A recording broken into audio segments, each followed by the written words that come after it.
یہودی دھرم کی ساری کتابوں کو پڑھ لیجئے. آپ جین دھرم کی ساری کتابوں کو پڑھ لیجئے. آپ بودھ دھرم کی ساری کتابوں کو پڑھ لیجئے. آپ سکھ دھرم کی ساری کتابوں کو پڑھ لیجئے. آپ مذہب اسلام کی ساری کتابوں کو پڑھ لیجئے.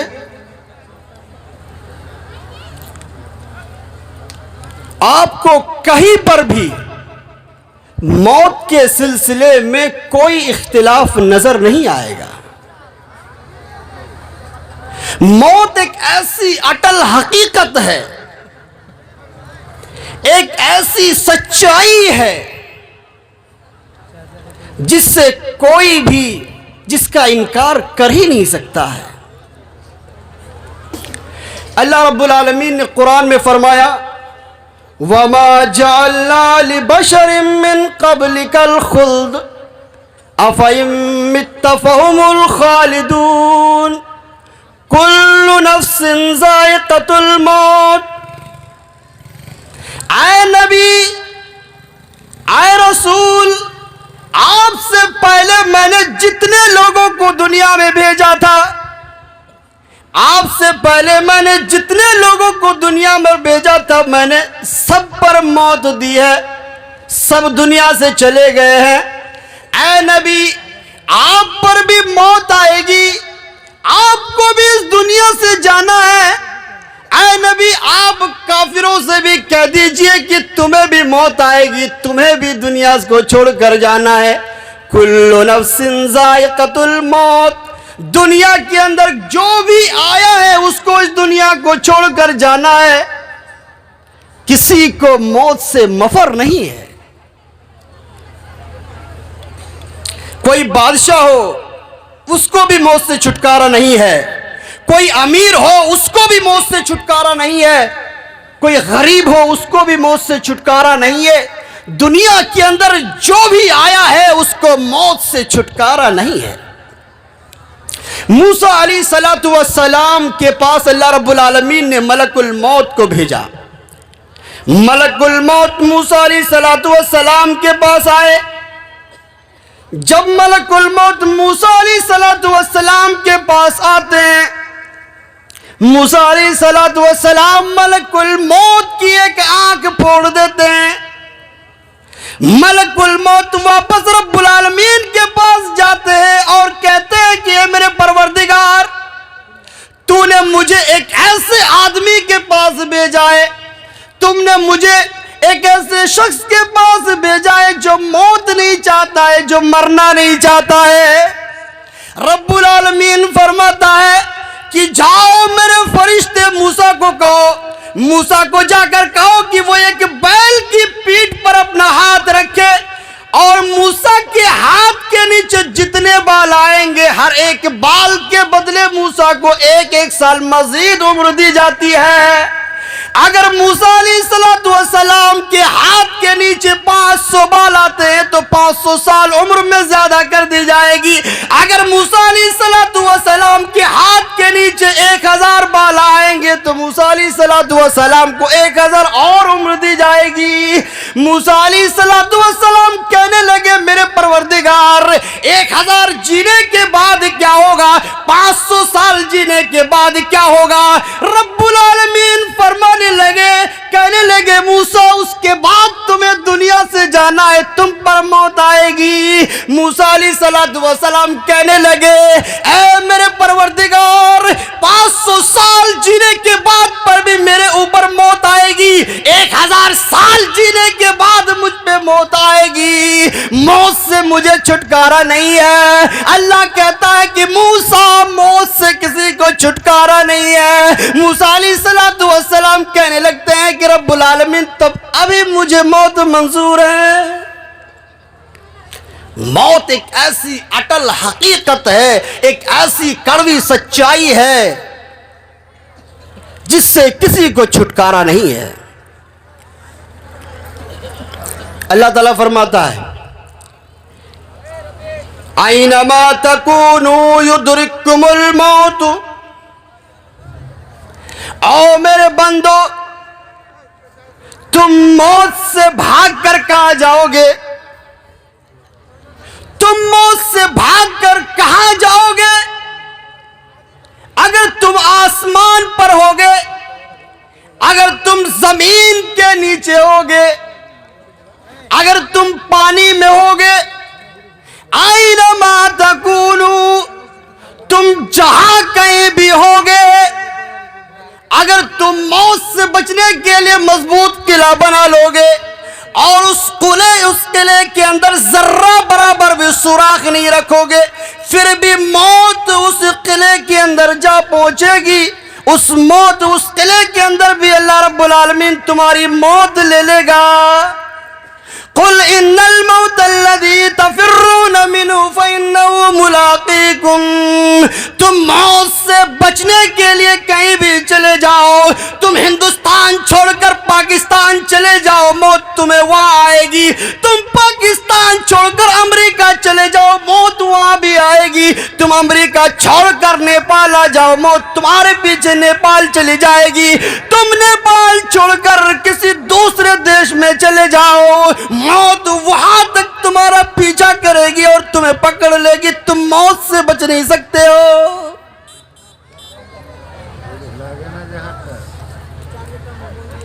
حضرت براء بن عازب رضی اللہ تعالی عنہ بیان کرتے ہیں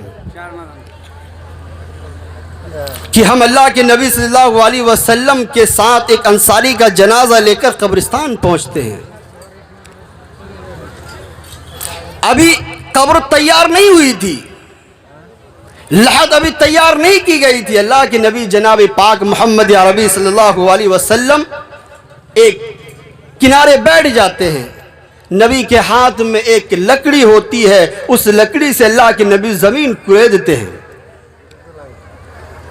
براء بن عازب رضی اللہ تعالیٰ عنہ کہتے ہیں کہ اللہ کے نبی زمین کرید رہے ہیں، کبھی اللہ کے نبی آسمان کی طرف دیکھتے ہیں، کبھی اللہ کے نبی زمین کی طرف دیکھتے ہیں، کبھی اللہ کے نبی آسمان کی طرف دیکھتے ہیں، کبھی زمین کی طرف دیکھتے ہیں، پھر کبھی آسمان کی طرف دیکھتے ہیں، پھر کبھی زمین کی طرف دیکھتے ہیں، اور وہ کہنے لگے او میرے صحابہ سنو، تم عذاب قبر سے رب العالمین کی پناہ مانگو۔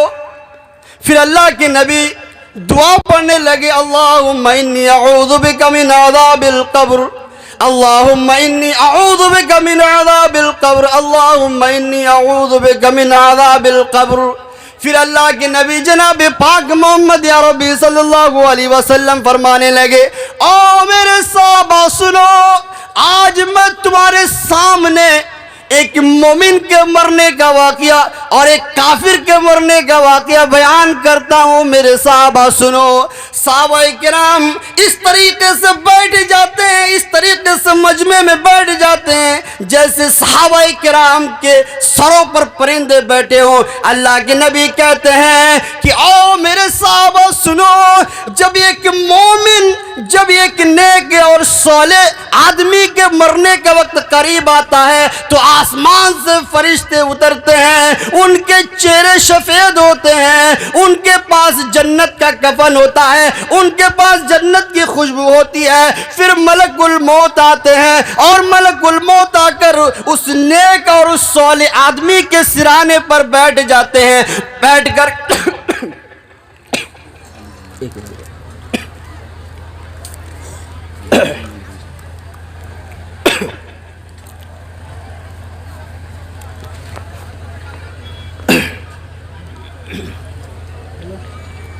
اللہ کے نبی صلی اللہ علیہ وسلم فرماتے ہیں کہ آسمان سے فرشتے اترتے ہیں، ان کے ساتھ جنت کا کفن ہوتا ہے، جنت کی خوشبو ہوتی ہے، اس کے بعد ملک الموت آ کر اس آدمی کے سرہانے پر بیٹھ جاتے ہیں اور کہتے ہیں یا ایتھا النفس الطیبہ، اے پاک روح اللہ کی رضا کی طرف نکل، اے پاک روح اللہ رب العالمین کی رضا کی طرف چل، اللہ کے نبی کہتے ہیں کہ اس نیک اور صالح آدمی کی روح بڑی آسانی سے نکل جاتی ہے. ملک الموت اس روح کو لے لیتے ہیں.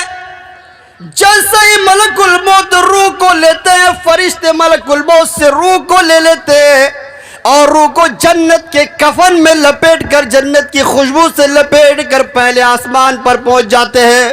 جب فرشتے پہلے آسمان پر پہنچتے ہیں، پہلے آسمان پر پہنچتے ہیں تو ان کے لیے پہلے آسمان کا دروازہ کھلوایا جاتا ہے. اس کے بعد فرشتے اس پاکیزہ روح کو لے کر دوسرے آسمان پر پہنچتے ہیں، دوسرے آسمان کا بھی دروازہ کھلوایا جاتا ہے. پھر تیسرے آسمان پر پہنچتے ہیں، تیسرے آسمان کا بھی دروازہ کھلوایا جاتا ہے. چوتھے آسمان پر پہنچتے ہیں، چوتھے آسمان کا دروازہ کھلوایا جاتا ہے. پانچویں آسمان پر پہنچتے ہیں، پانچویں آسمان کا دروازہ کھلوایا جاتا ہے. چھٹے آسمان پر پہنچتے ہیں، چھٹے آسمان کا دروازہ کھلوایا جاتا ہے. پھر جب ساتویں آسمان پر پہنچتے ہیں تو رب العالمین کہتا ہے کہ میرے اس نیک بندے کی کتاب کو علین میں لکھ دو اور اس کو اس کے جسم میں اس کی روح کو لوٹا دو، کیونکہ میں نے اس سے وعدہ کیا تھا کہ میں نے تمہیں زمین سے پیدا کیا ہے، میں نے تمہیں زمین سے پیدا کیا ہے، میں تمہیں زمین میں لوٹا دوں گا اور پھر کل قیامت کے دن تمہیں زمین سے اٹھاؤں گا، تمہیں مٹی سے اٹھاؤں گا. فرشتے اس کی روح کو قبر کے اندر اس کے جسم میں لوٹا دیتے ہیں. اس کے بعد فرشتے آتے ہیں اور آ کر اس کو بٹھاتے ہیں اور بٹھانے کے بعد سوال کرتے ہیں، کہتے ہیں کہ بتاؤ تمہارا رب کون ہے، تمہارا مالک کون ہے؟ وہ آدمی کہتا ہے کہ میرا مالک، میرا رب اللہ رب العالمین ہے. پھر فرشتے سوال کرتے ہیں بتاؤ تمہارا دین کیا ہے؟ وہ آدمی کہتا ہے کہ ہمارا دین اسلام ہے. پھر سوال کیا جاتا ہے کہ بتاؤ تمہارا نبی کون ہے؟ وہ آدمی کہتا ہے کہ ہمارا نبی جناب پاک محمد عربی صلی اللہ علیہ وسلم ہے. آسمان سے آواز آتی ہے میرے بندے نے سچ کہا، اس کے لیے جنت کے بچھونے بچھوا دو، اس کے لیے اس کی قبر کو کشادہ کر دو اور اتنی کشادہ کر دو کہ جہاں تک اس کی نگاہ پہنچے وہاں تک اس کی قبر کو کشادہ کر دو اور اس کے لیے جنت کے دروازے کھول دو. کل قیامت تک، جب قیامت قائم ہوگی تب تک اس کو جنت کی ہوا ملتی رہے گی، جنت کی خوشبو ملتی رہے گی. پھر اللہ کے نبی کہنے لگے او میرے صحابہ سنو، جب یہ کافر کے مرنے کا وقت قریب آتا ہے، ایک مشرک کے مرنے کا وقت قریب آتا ہے تو آسمان سے فرشتے اترتے ہیں، آسمان سے فرشتے اترتے ہیں. ان کے ہاتھ میں کاٹ ہوا کرتے ہیں، ان کے چہرے سیاہ ہوا کرتے ہیں، وہ بہت ہی زیادہ غضبناک ہوتے ہیں. اس کے بعد ملک الموت آتے ہیں، ملک الموت آ کر اس آدمی کے سرہانے پر بیٹھ جاتے ہیں اور کہتے ہیں یا ایتھا النفس الخبیثہ، اے ناپاک روح تو اللہ رب العالمین کی ناراضگی کی طرف نکل. اس کی روح اس کے جسم میں ادھر ادھر بھاگنے لگتی ہے. ملک الموت اس کی روح کو کھینچتے ہیں، کھینچ کر نکالتے ہیں اور جیسے کھینچ کر نکالتے ہیں فرشتے لے لیتے ہیں اور فرشتے اس کو ٹاٹ میں لپیٹ کر پہلے آسمان کی طرف چلتے ہیں. جب پہلے آسمان پر پہنچتے ہیں تو اس کی روح سے بدبو نکلتی ہے، اس کی روح کی گند پھیل جاتی ہے. جب پہلے آسمان پر پہنچتے ہیں آسمان کا دروازہ کھلوایا جاتا ہے مگر آسمان کا دروازہ کھولا نہیں جاتا ہے. لا تفتح لهم ابواب السماء، اس ناپاک روح کے لیے، اس جہنمی کے لیے آسمان کا دروازہ نہیں کھولا جاتا ہے. اللہ رب العالمین ساتویں آسمان سے فرماتا ہے کہ اس کی کتاب کو سجین میں لکھ دو اور اسے پہلے آسمان سے پھینک دو تاکہ یہ اپنے جسم میں واپس آ جائے. فرشتے اس کی روح کو اس کے جسم میں لوٹا دیتے ہیں. اس کے بعد قبر کے اندر دو فرشتے آتے ہیں. فرشتے آ کر سوال کرتے ہیں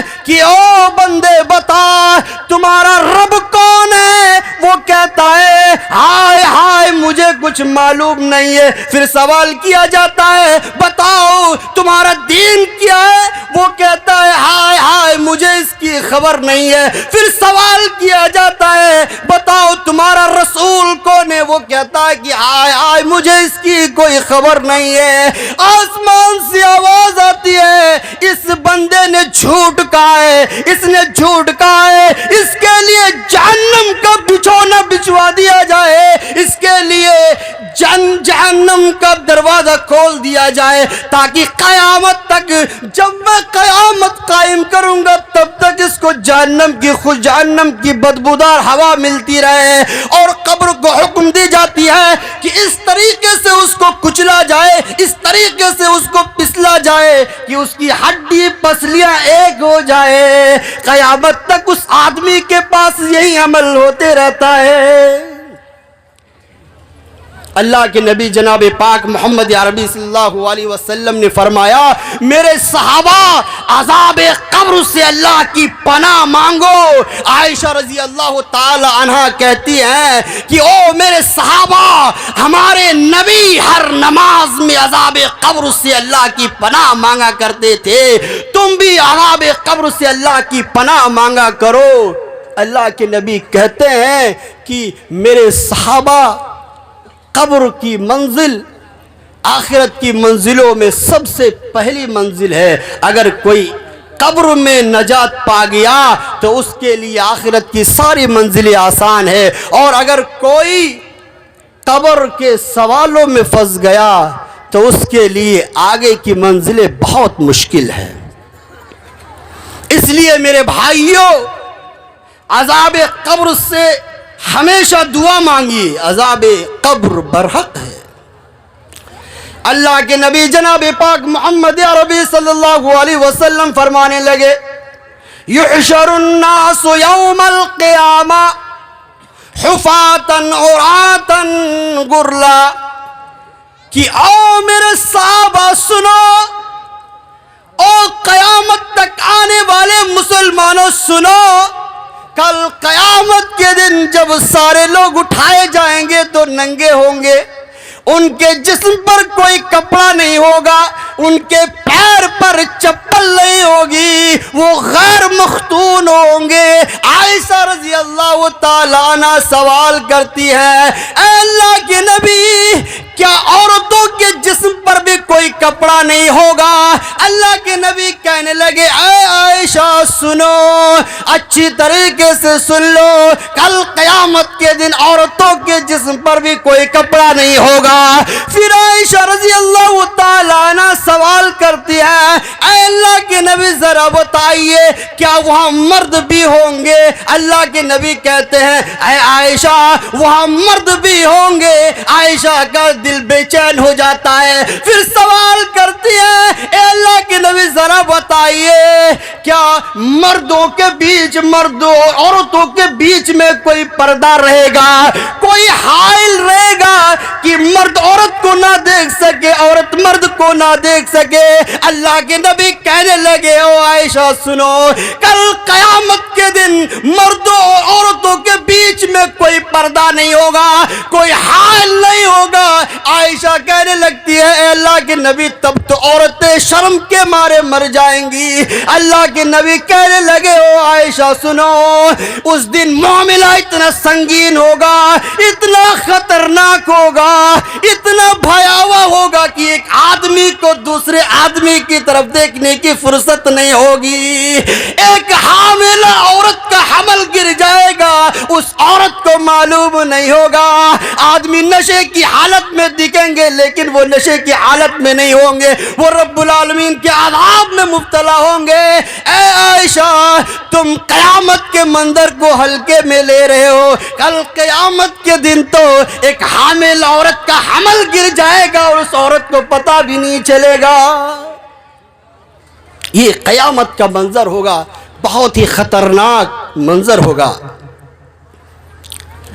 اللہ کے نبی جناب پاک محمد عربی صلی اللہ علیہ وسلم فرمانے لگے لوگ میدان محشر کے اندر جمع ہوں گے، کوئی سایہ نہیں ہوگا، کوئی درخت نہیں ہوگا، اللہ کے نبی کہنے لگے کہ آج سورج لاکھوں میل دور ہے، سورج اتنا قریب کر دیا جائے گا، اتنا نزدیک کر دیا جائے گا کہ اگر اپنا ہاتھ انسان اوپر اٹھائے تو سورج کو لگ جائے گا۔